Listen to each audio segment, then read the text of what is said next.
For this March edition of the CRAE webinar series. I'm Anna Remington, Director of CRAE, and thank you all for joining this webinar today. As you may already know, here at the Centre for Research in Autism and Education, we're a team of autistic and non-autistic staff and students based within the UCL Institute of Education and part of the Department of Psychology and Human Development. We aim to conduct high quality, cutting edge research, but also to ensure that the results of that research reach those who stand to benefit from them. The CRAE webinar is one aspect of that, allowing people both within and beyond academia to hear from some of the key researchers, practitioners and advocates in the field. Through everything we do, we try and take a participatory approach, which means we work with autistic people in all stages of our research and initiatives, not on autistic people. And we include autistic people from the initial design right through to the sharing of the outcomes. We hope that this means that the work that we do is meaningful for the autistic community. At this point, I'd like to say a big thank you to our funders and supporters, our team members, and everyone who contributes to our work and makes all of this possible. In particular, a special thank you to Pearson Foundation for their generous ongoing support that underpins everything that we do. And now I'd like to introduce today's speaker. I'm delighted to introduce Dr. Amy Pearson. Amy is a senior lecturer in psychology at the University of Sunderland, and she conducts research that looks into interpersonal relationships, identity, masking and stigma with respect to autism. I'm really pleased that she's agreed to come and talk about her research today. I'm really looking forward to hearing what you have to say. You're all very welcome to put questions for Amy in the Q&A box. And I will ask as many as possible at the end. You can also post those questions anonymously if you prefer. And now I'm delighted to hand over to Amy, who today will be talking about the impact of interpersonal victimisation on autistic adults. Over to you, Amy. Lovely, thank you, Anna. Okay, so I am just going to share my screen with you all. Pop those on full screen, so hopefully you can all see those okay. So thank you very much for having me. I'm really excited to be here, and it's also really nice to see so many familiar names in the attendees list. So today I'm going to be presenting a recent piece of research that we conducted looking at the impact of interpersonal victimization on autistic adults. And so I just wanted to give a bit of a warning at the beginning that though we won't be going into specific detail about particular forms of abuse that people have experienced, obviously, it is a really bleak topic, so do what you need to do to take care of yourselves throughout the talk. If you need to leave, obviously, do what's best for you. Okay.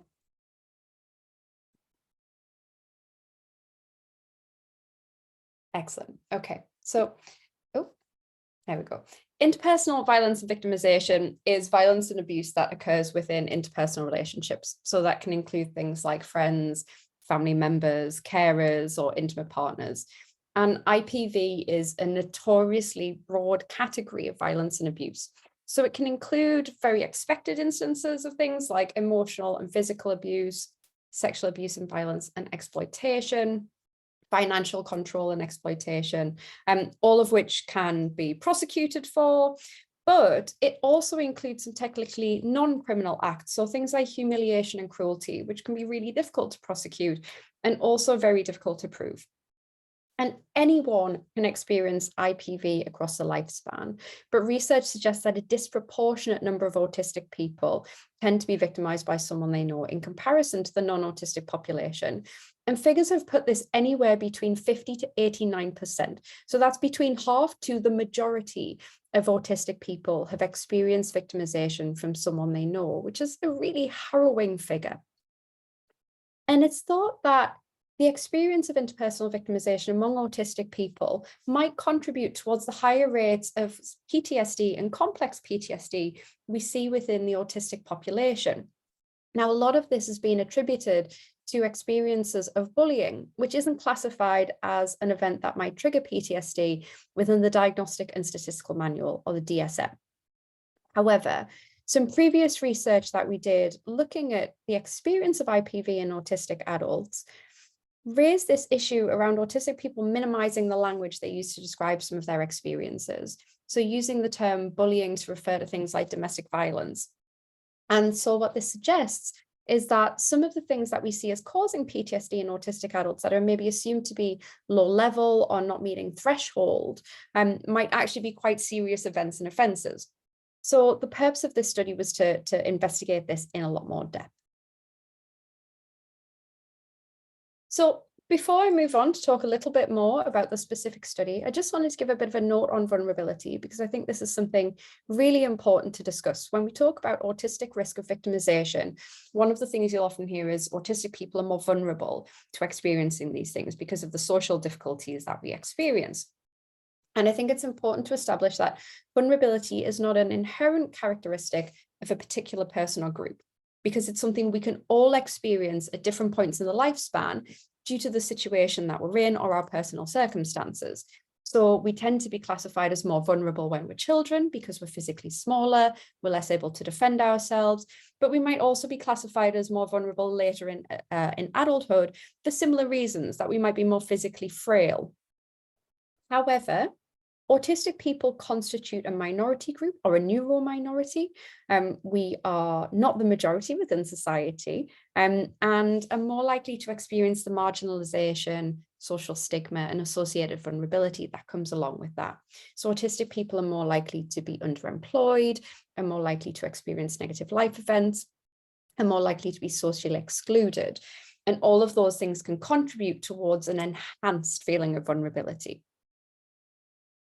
There are other factors that might also contribute towards heightened risk and prevalence within the autistic population. So the different levels of risk have been explained through something called the ecological model. Fardella and Weiss use this to examine risk of interpersonal victimization in autistic people. And so we need to take into account things like the societal impact and how that frames vulnerability, but also individual features that might contribute too. So Damien Milton's double empathy problem provides us with a framework for exploring other potential barriers to spotting manipulative and abusive behavior. So I'm sure everyone is familiar with the double empathy problem, but just in case you aren't, the double empathy problem is a theory put forward by Damien Milton to explore the idea that autistic people are impaired socially.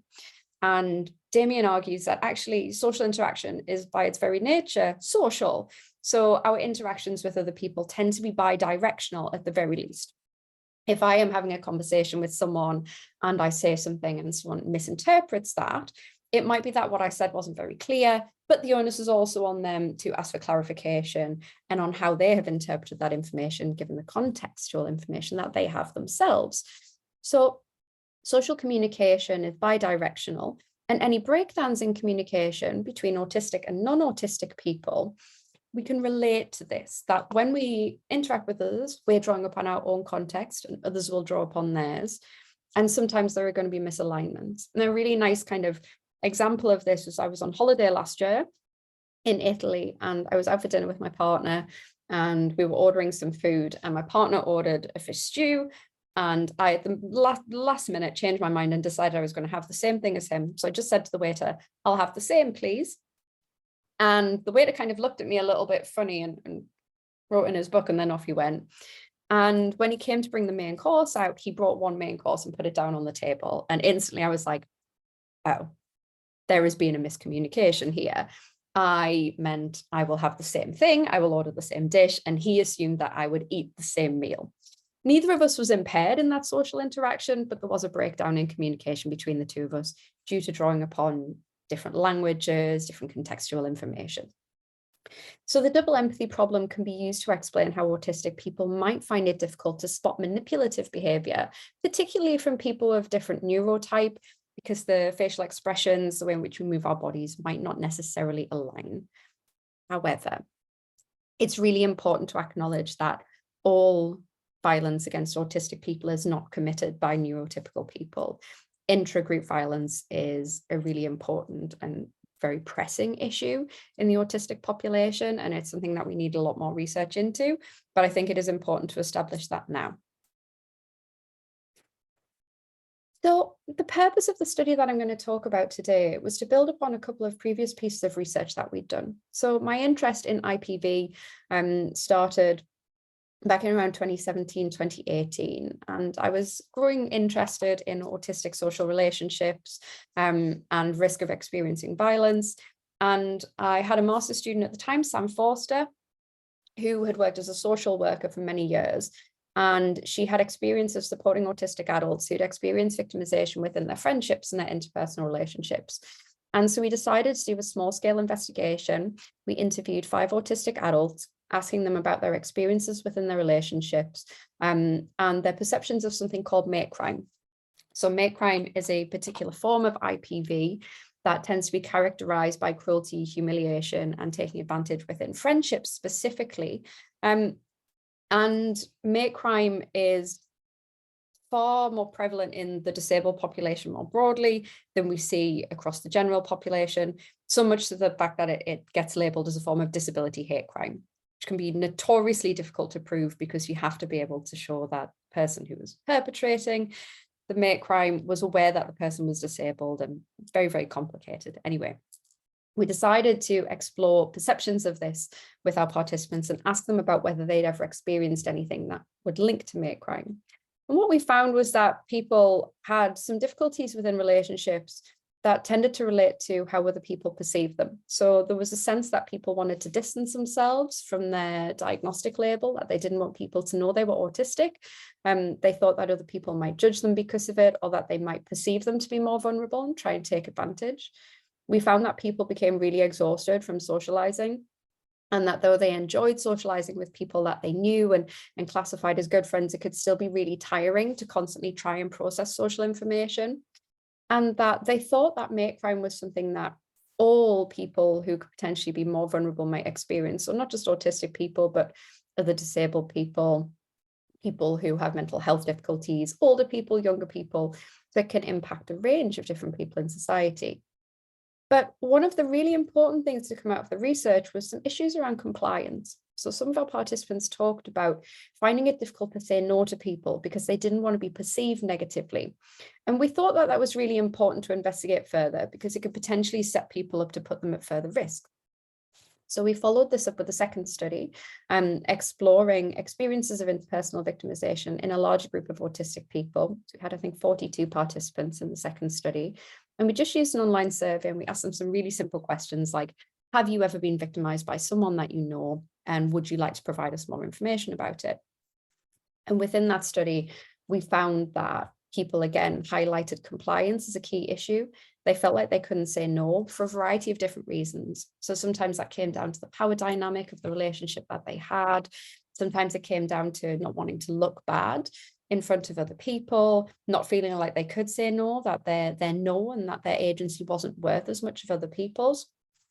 And we also found that people tended to have experienced what is called polyvictimization, or multiple instances of victimization across the lifespan, often starting in childhood. And that this had led to some serious issues around being able to trust both themselves and other people. So some people said they found themselves to be too trusting and that they knew that could lead them to be taken advantage of by others. Some people said they felt like they couldn't trust anybody because of those bad social experiences they'd had in the past. And some people said that it was really difficult to know kind of when to trust other people. So with this study, we wanted to investigate this and unpack this in a little bit more detail, really highlighting where issues might arise around compliance in relation to social monitoring and masking. So feeling like you have to appear a particular way in front of other people in order to be liked and to fit in. We also wanted to explore support and recovery because we know that autistic people appear to experience this at such a disproportionate rate. We wanted to know what can be done to support people. We see this as having such a serious impact on mental health. What can we try and do to set up better support for people so that they can recover? And what are the current barriers to that? So are there things that prevent autistic people from accessing help or make them not seek help in the first place?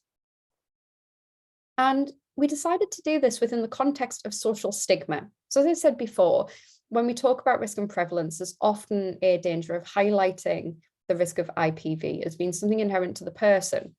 And this can lead to a bit of a victim blaming mentality, where we say that autistic people put themselves at risk because they find it difficult to read social signals. And that's a really unhelpful viewpoint to take. So we decided to examine social stigma because it's a really important issue in the lives of autistic people. We know that autistic people are stigmatized at the group level due to how people think about autism as a construct. So autistic people being viewed as a bit of a monolith, being viewed as lacking empathy and not understanding other people, being cold and uncaring. So all of these negative views around autistic people as a whole. But autistic people are also stigmatized at the individual level for failing to meet normative expectations of how someone appears, so appearing weird or different and being othered by people because of that.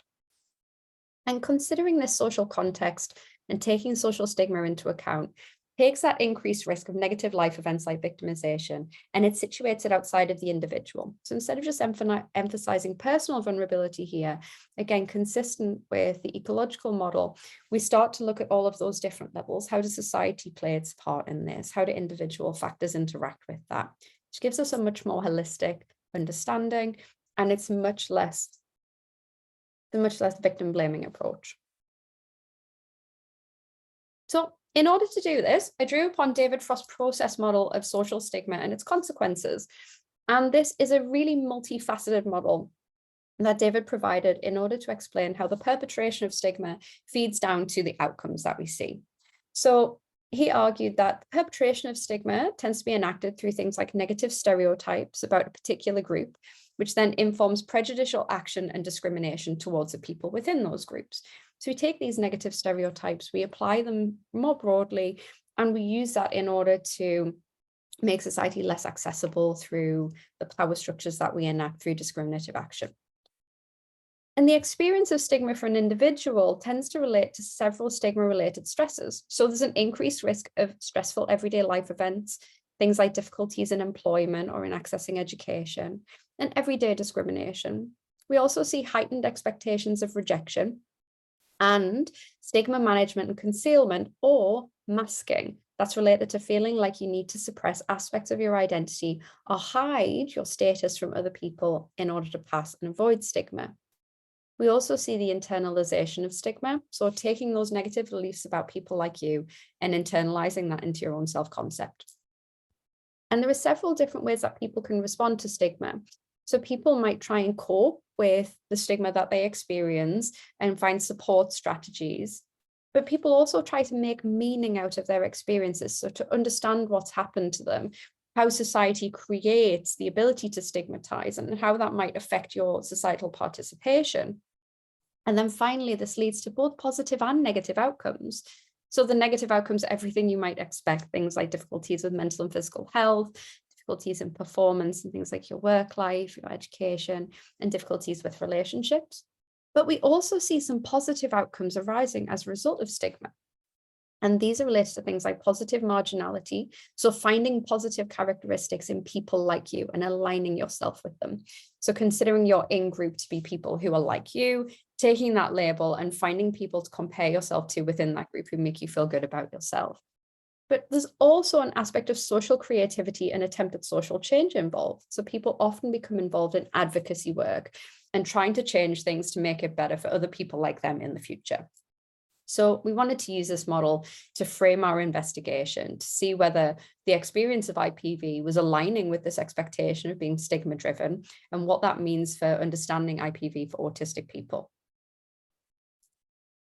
So in order to conduct the study, we recruited 102 autistic people. They had an average age of around 37 years old, but they were aged between 19 and 73, so quite a wide age range.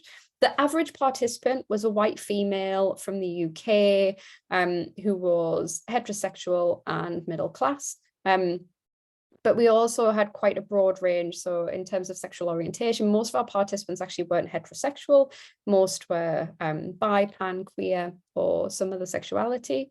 The majority of our participants were from the UK or the United States. The majority of them were also white. But again, we had quite a good spread across socioeconomic status. 4 of our participants identified themselves to be primarily non-speaking in terms of the communication. And 98 of them were primarily speaking. We offered the option to take part in an interview using multiple formats. We said people could take a spoken interview, they could do that over video, they could use a chat if they wanted to. We also provided an online structured interview schedule that people could fill in their own time. And in the end, 100 people just took part in the online written version, and 2 people gave spoken interviews, and those were conducted with myself. And we also took some demographic data from people. So we asked them questions like whether they'd ever been the victim of a crime, how old they were when they were first victimized by someone they know and who it was by, whether the perpetrator knew that they were autistic. And this ended up being really important information. And we asked whether the perpetrator themselves was also neurodivergent. So we found that most people were first victimized by someone they knew when they were a child, which is really harrowing but unsurprising. And for the majority of people, that was from a friend or a family member. We also found that for the majority of people, the perpetrator did not know that they were specifically autistic. And when we asked whether the perpetrator was neurodivergent themselves, there was an even split between people saying yes and no, but the majority of people weren't sure. So to analyze the interview data, it took a really long time. And that was because with 102 participants, doing a thematic analysis is quite intensive, but also because some of the data was really unpleasant to read. And it took me quite a long time to go through this because I kept having to stop and have regular breaks, have a little lie down on the floor, because it was quite hard going. But to analyze it, I used a thematic analysis and I used a blended inductive and deductive approach. So the deductive approach was based on coding in relation to David Frost's process model. And I took each of the points in that model and I turned them all into a code in a program called NVivo, which can be used to code qualitative data. And then when something came up that related to that, I would go through and assign the code. But I also used an inductive coding process whereby when something came up that was particularly salient, I would create a code that was relevant to that. So I ended up with a blended model where we had some inductive and some deductive codes. And I also used a blended approach of taking both semantic and latent content into account. So for this, effectively, for some of the time when I was coding, I might code on what was literally said. So the example I've got here is somebody said, I phone as a trauma response, and I always try to never rock the boat, which would be coded as semantic for trauma response because they've literally used the words trauma response. But I also coded at the latent level based on the content of what was said and what was underlying that. So another participant said that masking is a survival skill I have adapted and cannot turn off. It is a hard-won battle scar that deflects potential future pain. And that I coded for trauma response too, but for latent trauma response, because they don't use those specific words, but they're talking about a hard-won battle scar, deflecting potential future pain, a survival skill. So that suggests that this developed in relation to trauma. So I went through and I coded all of the data. And once I'd done that, I started to refine the codes. And then I sent the codes to my collaborator, Kieran Rose, and Kieran went through and he read all of the codes and the associated quotes. And then we met up and we started to refine those and organize them into themes together. And we refined that until we had our final set of themes, which I'm going to take you through now. So we had 4 main themes. These were called the usual for autism, personhood revoke the cost of living, unpacking the baggage, and my favorite quote, which is, if you want to make an apple pie from scratch, you have to invent the universe first. And I'll come on to explain that when we get to it. So the first theme, the usual for autism, was centered on the idea that the participants seemed to think that their experiences were normal for autistic people. It was completely normalized, and there was a sense that this was just a regular everyday part of life, that the majority of autistic people would have experiences like this. So Rena summed this up by saying, I think my experiences are pretty standard. Now, we gave all of the participants a pseudonym based on the gender, ethnicity information that we had available. So these are not their real names. Now, within this expectation that violence was normalized, there were 2 sub-themes within that. One of these was the idea that the autistic people in the sample felt like they deserved this violence. So there was an expectation of additional stress burden that people felt they deserved. So Lee said, I felt like I deserved it because I was autistic. Another participant said, I came to think of myself as a monster, that it must be something that I was doing that made people treat me like this. So people felt like there was something wrong with them and that was driving this out of response from other people. And this wasn't coming out of nowhere. So the second theme, what's wrong with you then, was centered on this idea that the participants had experienced othering and being treated differently from a really young age. So David said, this happened a lot before I was diagnosed with anything. He was late diagnosed with ADHD and autism. He said, people would meet me and they'd be like, Howie, what's up with you then? Like when they met him for the first time, they would instantly kind of pick up on the fact that he was different and be like, what's wrong with you? What have you got? And he said that was really upsetting, that people always seemed to know that there was something different about him, even before he knew what it was, that he was always treated as an other. And this sense of being othered led to not feeling like a full person. So this experience of dehumanization and not being able to develop a full and flourishing identity. Laurie summed this up saying, I feel like I'd been robbed of so many opportunities to fully develop as a person. So having to engage in masking and concealment and suppression of identity in order to feel safe had led people to have difficulties conceptualizing who they were and understanding themselves. They were always having to put up a bit of a facade for other people, just impacting on their own internal sense of self. So Lydia described this by saying, masking is a survival skill I've adapted and I cannot turn it off. It's a hard-won battle scar that deflects potential future pain. It's hypervigilance. And I don't choose to do it. Sometimes I feel like I'm watching my behavior from outside myself, like I'm on autopilot, but it's very exhausting nevertheless. And sometimes it feels embarrassing and demoralizing. So this sense of having to mask to maintain safety and pass without being victimized by other people became unconscious over time. So it became something that they were so practiced at doing that they didn't have to really think about it. But internalizing that into their sense of self causes fracture, and that they felt like they didn't know themselves and they couldn't be their real selves. We also found that this led to people engaging in something called fawning or heightened compliance.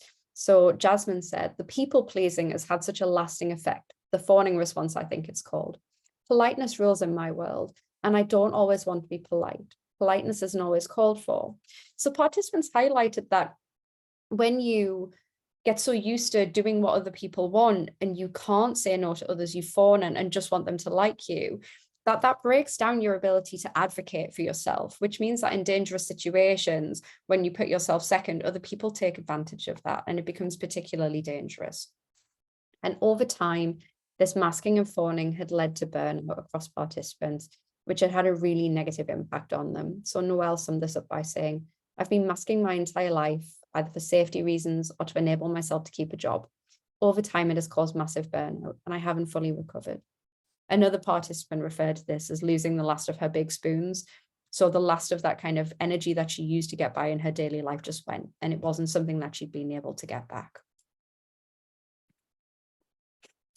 Now, in terms of dealing with it, people had found different ways to cope with their experiences.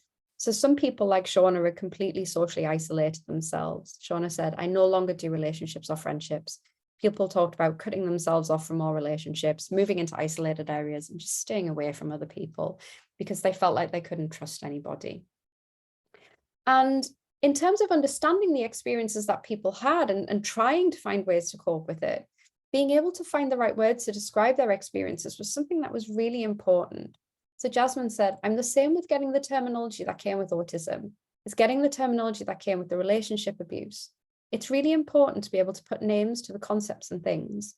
So people talked about how finding out what gaslighting was, for instance, that someone making you feel like you were losing your grip on sanity in order to manipulate you, gave them a sense of being able to understand what had happened to them. So having those words was a really important factor in recovery, for being able to say, oh, that was abusive, that was emotional abuse, that was financial abuse, that's what happened to me. Now I can understand that and I know what to look for in future. But I also can, find other people who've had similar experiences and we can talk about this together.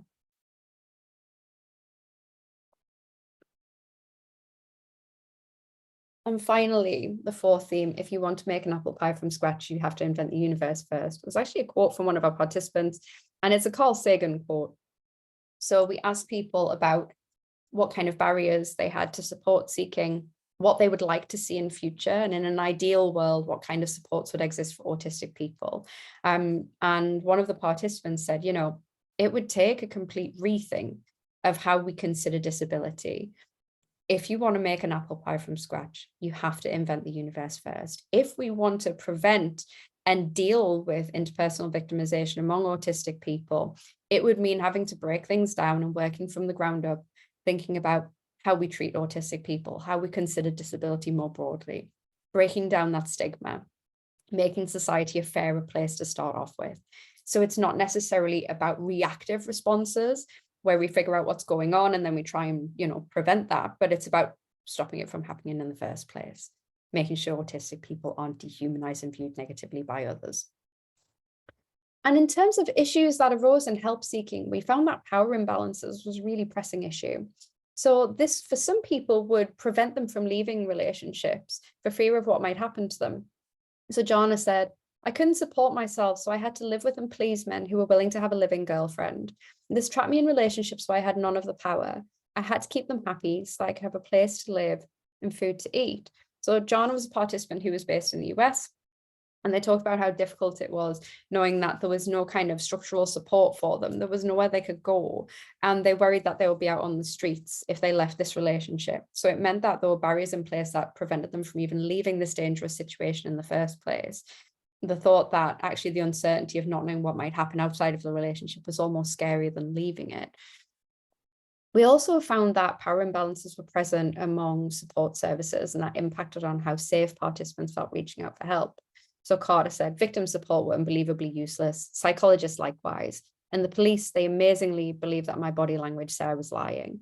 Multiple people talked about a fear of dealing with the police and that they'd been accused of lying because they didn't make eye contact, because their body language was different, and that this had really put them off from help seeking. They didn't feel safe. They felt like they might be accused of being the perpetrator. And so they distanced themselves from trying to seek that systemic support. Now, in terms of good relationships that help them to recover, people talk about the importance of acceptance and mutual respect, which is entirely unsurprising. People wanted relationships that were based on mutual empathy, on shared interests of kindness and compassion towards each other. So Han said, my current relationship with my life partner is based on acceptance and mutual respect. It's such a rare and precious thing. She respects my autistic identity, and I accept her irritating but socially acceptable neurotypical ways. She accepts me for the human being that I am. So there's that sense of unconditional love and acceptance that many of our participants had really struggled to find elsewhere. Finding people where they could truly be themselves and didn't have to mask was so important. They also talked about how the lessons they had learned from these relationships had helped them to find things to look out for in future. So Jasmine said, it was a life of hard knocks, but those lessons were pounded in. I'll never make the same mistakes I made with that past partner again. I recognize the red flags, the warning signs. So these experiences, though they've been harrowing and negative, it's shown them what to look out for in future to try and prevent falling back into that cycle of victimization. But importantly, people pointed out how that shouldn't have to be the case, how early education for both autistic and neurotypical children, for all people, is really important in educating people about the dangers, but also in trying to foster a sense of empathy and compassion. So Alex said, it should start with teaching all children from a very young age about personal autonomy and what healthy friendships actually look like. We tell kids that bullying is bad, but society in general is all about making people feel othered until they fall in line with what's considered normal. That's how we mask even as undiagnosed autistics who don't get behavioral therapies. So this idea that actually what we need to do is have this pronged approach where we're teaching children about good relationships, but also teaching children to accept each other. And it's really important that we drive that acceptance forward rather than just that reactive response.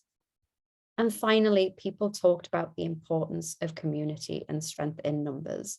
So our participants highlighted the importance of spaces that were maybe autistic only spaces or neurodivergent spaces. So Lee said, autistic only spaces are desperately needed more than anything else right now. Realizing the problem was never us just for existing. It was always other people making us feel like we don't belong, but we do. They also highlighted the importance of intersectional spaces. So another participant said, it's really hard sometimes to find spaces. I'm queer and I'm autistic, and I don't want to experience ableism in queer spaces and homophobia in autistic spaces. So finding places that have an intersection of both, where I can be myself in both of those ways, is really important. And then finally, people talked about how specifically important it was for them to engage in advocacy. So Kemp said, recovering talk comes from talking to other people and fighting back as a community. And participants talked about engaging in advocacy, working with other people, supporting families who had autistic children, and how that gave them this sense that they were doing something meaningful and helping them to change things going forward. So In terms of our findings supporting David Frost's model, the normalization of violence and the expectation of violence supports that model of stigma. The expectation of rejection, the internalization of negative beliefs about yourself into your self-concept, feeling othered, being at heightened risk of masking and stigma concealment, all of these things relate very much to David's model. But importantly, we found that stigma went beyond the label of autism. So in that theme 1.2, about being othered, it wasn't the label that was leading people to be othered by others, because a lot of people weren't diagnosed until later on in life. So it wasn't that people knew they were autistic, they knew they were different, and they were singled out for that difference, whether it was named or not. Now, this is really interesting to us because we know that there's been some really nice research from Desi Jones looking at how to reduce bias towards autistic people and by providing them training. And her research has shown that autistic training or autism training reduces explicit bias, but it doesn't reduce implicit bias. And we think this might be because the implicit bias, it's not directed at autism or autistic people kind of conceptually. It's directed at that difference. Being weird and not fitting in makes other people feel uncomfortable. It isn't the label, and sometimes giving that label can help reduce stigma. But when people are different and that isn't explained, it seems like it's okay. And we found that the expectation of abuse led to difficulties identifying it and emotionally processing the situation, which was compounded by some of our participants being alexithymic and really struggling to identify their own emotions, which led to difficulties over time being able to make sense of what had happened to them. But making sense of what had happened to them was really hinging on having the right language to discuss our experiences.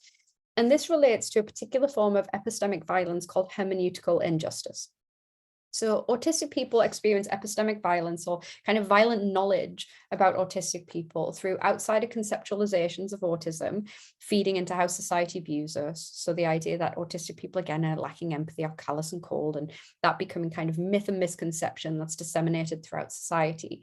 Leads to dehumanization. Oh, well, autistic people don't experience empathy, they don't have real feelings. It makes it a lot easier to dehumanize somebody and treat them as if they don't have feelings themselves.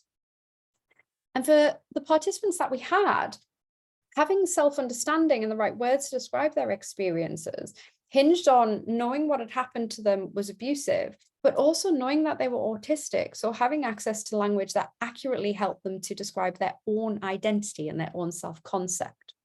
So having the right language means that people can make sense of what has happened to them, but they can do that in a way that actually properly conceptualizes them. So when we talk about people from a kind of a very like on high ivory tower viewpoint, the way in which we think about them can be really disconnected from their material reality, so the everyday experiences that they have. So the way in which we might talk about autistic people as lacking empathy, it kind of detaches ourselves, it's a scientific viewpoint. And for autistic people who do experience really deep empathy, they'll hear that and think, well, that's not like me, or maybe I can't be autistic because I don't relate to that description. That doesn't sound like me at all. And that prevents people from gaining self-understanding and self-actualization. So having the correct language ended up being something that was really crucial for our participants, both in terms of understanding themselves in terms of their neurotype, but also in understanding what happened to them was abuse. And I think there's a lot to be said there for what can be done in future to really highlight how abuse can manifest in different ways. We're seeing an increase in understanding of things like coercive control, for instance, and having words to describe those things ends up being crucial for people in being able to, gain support and recover from them. Now, masking was a really common theme throughout the interviews and was highlighted as a response to trauma. So though masking is in the literature being mostly investigated in terms of how it's a social strategy to blend in, we use it for identity monitoring and self-monitoring and self-management, it's also something that's used to deal with stigma, and participants highlighted masking as a response to stigma across the interviews. And it arose as a result of othering, really painful prior experiences where people had been hurt by others and wanted to try and avoid that in future. It was a safety mechanism, something that allowed them to survive. But it also led to this issue with burnout where people were becoming so exhausted from masking. And this led to this really kind of vicious cycle that was bidirectional in nature. So burnout was making, people were masking from the IPV, they were tired, they were masking, which led to burnout, which was making masking more difficult due to depleted resources. And then people were saying that that made them more worried that they were then at risk from others because they couldn't mask anymore. So they might appear more vulnerable, just creating this really vicious cycle. And then finally, those supports and barriers. We found that structural inequalities were preventing people from leaving the situation they were in or seeking therapy or prosecution. So the way that people felt like they were judged by people in frontline professions, people like the police, mental health professionals, they felt didn't really have a good understanding of autism and how it might manifest. And that put them at risk of being accused of perpetration themselves, of not being taken seriously. And that would just be more traumatic than not dealing with it. And people who did seek support had a very mixed experience. So some people had quite positive experiences and talked about the importance of things like a person-centered approach, being able to engage in different kinds of therapy. So things like art therapy had been really handy. But others that had a really negative experience and talked about how being invalidated and devalued by mental health professionals had just made things worse and being more traumatic in the long run. And then people finally said that community support was essential. And I want to leave you with this quote from Luna, because I think it's really beautiful. She said, support would be community-based, like support groups with other autistic people, where we can relate to each other, validate each other, and figure out the world together. Because I don't believe that victimization ends for us. It's kind of an ongoing thing in a neurotypical world. The idea that trauma is just one event that you can one day recover from and feel safe again, it's not really relevant when the world is not built for you. And in many cases is actively built to harm you. So in summary, the experience of polyvictimization in autistic people is a common experience. And a lot of this is driven by stigma, whether it's named or not, or directed at autism. Victimization results in trauma, masking compliance, which then feeds back into polyvictimization, starting the cycle all over again. So I'd like to thank you all for listening. And I'd just like to say thank you to my collaborators, Kieran Rose and John Rees, who worked on this project with me. Thank you very much. Thank you so much, Amy. That was incredibly interesting and sobering and thought-provoking. It's definitely given everyone a lot to think about, so thank you. There's a few questions. I think everyone has been really interested in what you've had to say. Lots of very positive comments in the chat, and people looking forward to even re-watching your talk when it's posted online. So I'll just start with, there's a couple of practical questions. I think people really asking, like, how do they take what your findings are and translate them into something that can help? So the first question says, how can we researchers reverse this negative scenario about conceptions of autism? I'm keen to make my research work around positive outcomes and strengths of autistic populations. Is this the key? I'd like to have more collaborations, but even within academia, there is an agenda to reproduce findings about deficits, problems, and challenges. Yeah, that's a really excellent question. So I don't think it's necessarily around framing things just in terms of strengths. I think a lot of us have a lot of challenges and experience things that are really difficult, and minimizing that I don't think is particularly helpful. I think it's great to have research that focuses on autistic, strengths and autistic joy. But at the same time, if we do want to prevent these things from happening in future, we do need to think about what we can do to understand it fully, which means sometimes acknowledging that it's okay to talk about problems and challenges. But I think, and this relates to obviously very broader discussions going on in the community at the moment about framings and language and how we talk about people, taking a humanizing approach and talking about autistic people as the humans that we are is a really good start. I think as academia shifts more towards a humanizing viewpoint, and hopefully that will continue, that we'll see some of this lessen, because it will become, less pathologizing, which then feeds into society. So I think it's acknowledging that we as researchers do shape the language that people use and the way people talk about autistic people, like we do. That's where people get these ideas from, and owning that and trying to change things to make it different in future is what we need to continue to do. It's slow work and it's not going to fix things immediately, but I think it's a worthwhile endeavor. Yeah, and this sentiment of it being slow work is picked up by someone else who's put in a question that, just like you said, the onus shouldn't be on the autistic person, it should be on other people to change their behavior. But we know that this is a very slow process. So what can we do now to help autistic people protect themselves against IPV? And you've touched on that a little bit, but any sort of take-home messages? Yeah, so I think education is one of the most important things that we can do. I think early intervention in particular, and by intervention, I mean just like, having it more commonly taught in schools. So we have a focus on things like sex education. What are we doing about relationship education? And how do we teach really young people about how to treat each other? So I think that's what we can do at the moment on the ground. And we've just finished a similar project, and I see one of my lovely collaborators is in the chat, and where we've been looking at how to support autistic adults who've specifically experienced intimate forms of violence. And one of the key things coming out of that is a need for education, particularly around healthy and unhealthy aspects of relationships. And I think any work we can do to really push that and raise the profile of knowledge around that can help to change things now.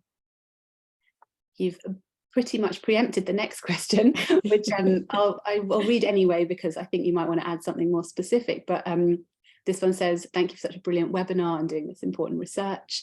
I was struck by the comment by one of your participants on teaching children about personal autonomy and healthy friendships, but how this might not be overly effective for autistic young people if it's framed in quite a normative way. I believe this kind of teaching is in the new relationship and sex education, health education curriculums that are being embedded within schools. How can these curriculums best meet the needs of autistic young people? Yeah, I think it needs to be framed around autistic experience to a degree, and we need to have neurodiversity informed curriculum. So one of the things that we've been thinking about with this latest data set is how we can use the findings to try and reach autistic people, particularly around relationships. So we know that some of the things we found coming out of our data around what we might call like red flags in relationships might not always be a red flag if you have neurodivergent forms of communication. So it might be that, at the start of a relationship, it might be particularly intense because you have all of these feelings and you get really hyper focused and monotropic about the other person. And recognizing that that's not always a bad thing is important, but talking about how actually that could be dangerous if it was also in the presence of these other features might be something that can help people. So I think recognizing those differences and embedding them in how we teach is going to be really important in making sure that we reach all children and adults as well. Yeah, absolutely. A really interesting question here about how would this incredibly important work apply to IPV and bullying that occurs within the online autistic space? Yeah, that's really interesting. So we did have some participants who specifically talked about online experiences and being kind of pushed out or victimized in online communities. And I don't think it's that different. I think we might think about being able to switch off from the online world is a little bit easier than avoiding people in school or in the workplace. But actually the impact is very much the same. So it leads to the same kind of trauma that we see. So I think acknowledging that that does happen, and as we progress into a more digital world, then we need to take into account that these things are, we can't just think about them as we have when we've had all of that face-to-face contact.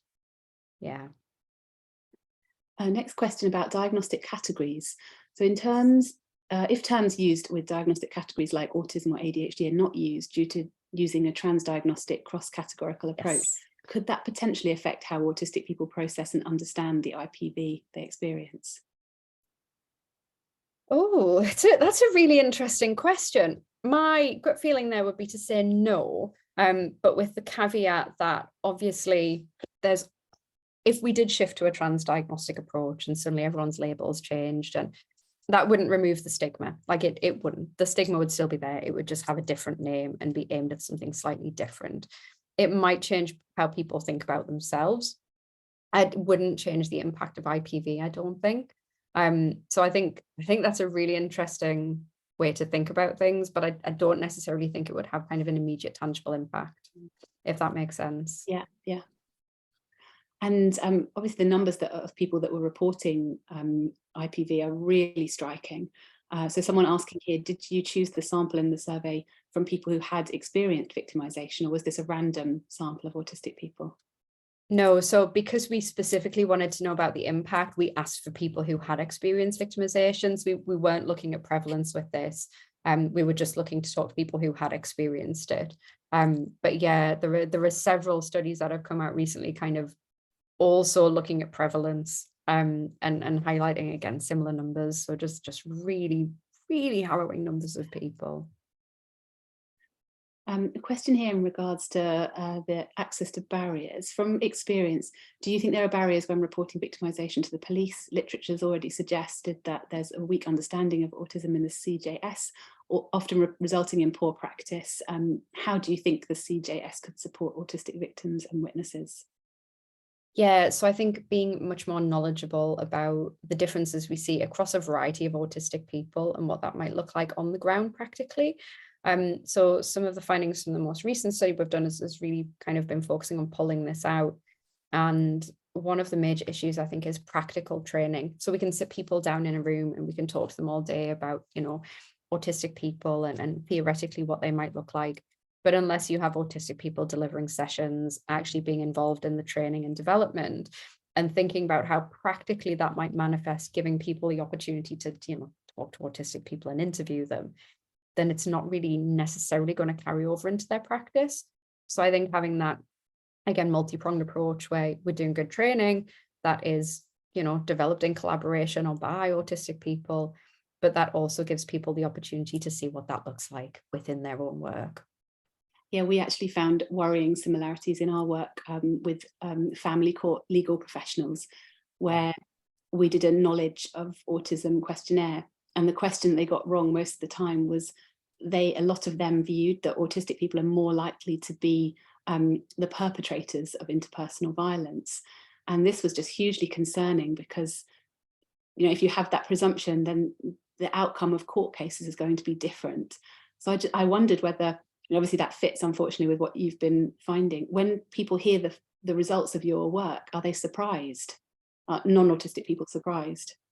Yeah, I think non-autistic people are, autistic people aren't, which is really sad. But non-autistic people tend to be really shocked. So I know the first time I presented this at like an informal lab meeting, one of the attendees got really upset. And she was like, it just hits you really hard when you hear about these experiences. And I was like, I think that's actually a really important thing, that when people hear about it, it does have that emotional impact, because it's awful, but at the same time, that is life for these people. So it's good to get that out there. Yeah, absolutely. A question now about why do you think research suggests that autistic people with subtler autistic traits or who make more active social attempts are more likely to be victimised? And what are the implications? Oh, I don't know whether I've got enough time to answer that, Stephen. That's a really complex one. I think that is likely an interaction of so many things. I think that from what we've been seeing coming out of this data set and the most recent data set, that there's something about masking that can become really insidious when it's linked to this idea of fawning and compliance. So people effectively objectifying and dehumanizing themselves to the point where they view themselves as so much less than other people that they feel like they don't deserve agency or can't have agency, but still wanting to be approved of by other people, wanting to have those positive social judgments. That leads people to engage in this kind of constant masking. And I think that is really dangerous. It isn't something that I think can be dealt with very easily either, because that internalization takes a hell of a lot of breaking down. Yeah. Another question in the chat saying that my question is related to the finding that autistic people are singled out for difference, whether it's named or not. Did knowing that they are autistic help participants in terms of seeking support? Yeah, it did. So it really contributed towards people feeling like they could find it, like people trying to find more knowledgeable professionals and looking for professionals who had neurodivergent experience. People also talked about the importance of having neurodivergent workers. So people had talked about having like a social worker that was neurodivergent. That had really helped. But yeah, it allowed people talked about the self-compassion that it had fostered from getting the diagnosis or knowing that they were autistic. It then really contributed towards them being able to do something about the problems that they were having, which I thought was, again, it's great, but when you're seeing that happen so late in life for many people, that's really bleak. Yeah, I think we've got time for one final question. Here's someone asking, though masking causes burnout, as you reported, and it's caused because of the social stigma, can camouflaging be seen as a positive skill like resilience or not? How would you describe it? So I would default to the literature on social identity there and say that being able to manage your identity in different social situations is something that everybody does. And it can be really positive, you know, being more professional in a work environment, or, you know, being able to show aspects of your personality with certain groups of friends, that, you know, everyone engages in that. But I think when you are hiding core aspects of yourself, it can become really insidious and draining. So it's not about kind of recognizing this as a form of resilience, but I think more recognizing that the demands of masking are different in stigmatized people, whether that's autistic people or, you know, people who are part of a racialized minority, or, you know, someone who is part of the LGBTQIA plus population. It's about recognizing that that can be negative and what we can do about it, because the positive aspects of it we know exist. I'm going to end with one final question, which is what's next for your research? Yeah, so at the moment I am finalizing the analysis for the project on intimate partner violence. And I will do a little shout out, actually. We are going to be hosting a one-day conference on the 12th of April that will be running in person and online. And I have shared the link to that on my Twitter, but if anyone wants it, I can send it out, where we'll be talking about the findings from our study on intimate partner violence, and what we can do to support. So we've got 2 talks in the morning, one from myself and one from a colleague, Dr. Helen Williams, who's done a great project on supporting autistic adults and adults with learning disabilities who've experienced sexual violence, and what we can do to support them in the courts and police system. In the afternoon, we'll be having workshops centered on best practice, what we can do to support professionals in order to engage more with their practice and what they think would be helpful. So yeah, if anyone wants to come along to that, it would be really great to have as many people there as possible. That sounds super important. Do put the link in the chat, or we can send it around to all the attendees today. I'm sure lots of people will be very interested. So I just want to thank you again for such an interesting talk. I can't believe you had a qualitative analysis of over 100 respondents. That is epic. But it's just so impressive, the work that you're doing, and so important and meaningful. And we really appreciate that you came to speak to us today. And we hope that everyone here really took a lot from your talk. I know that I definitely did.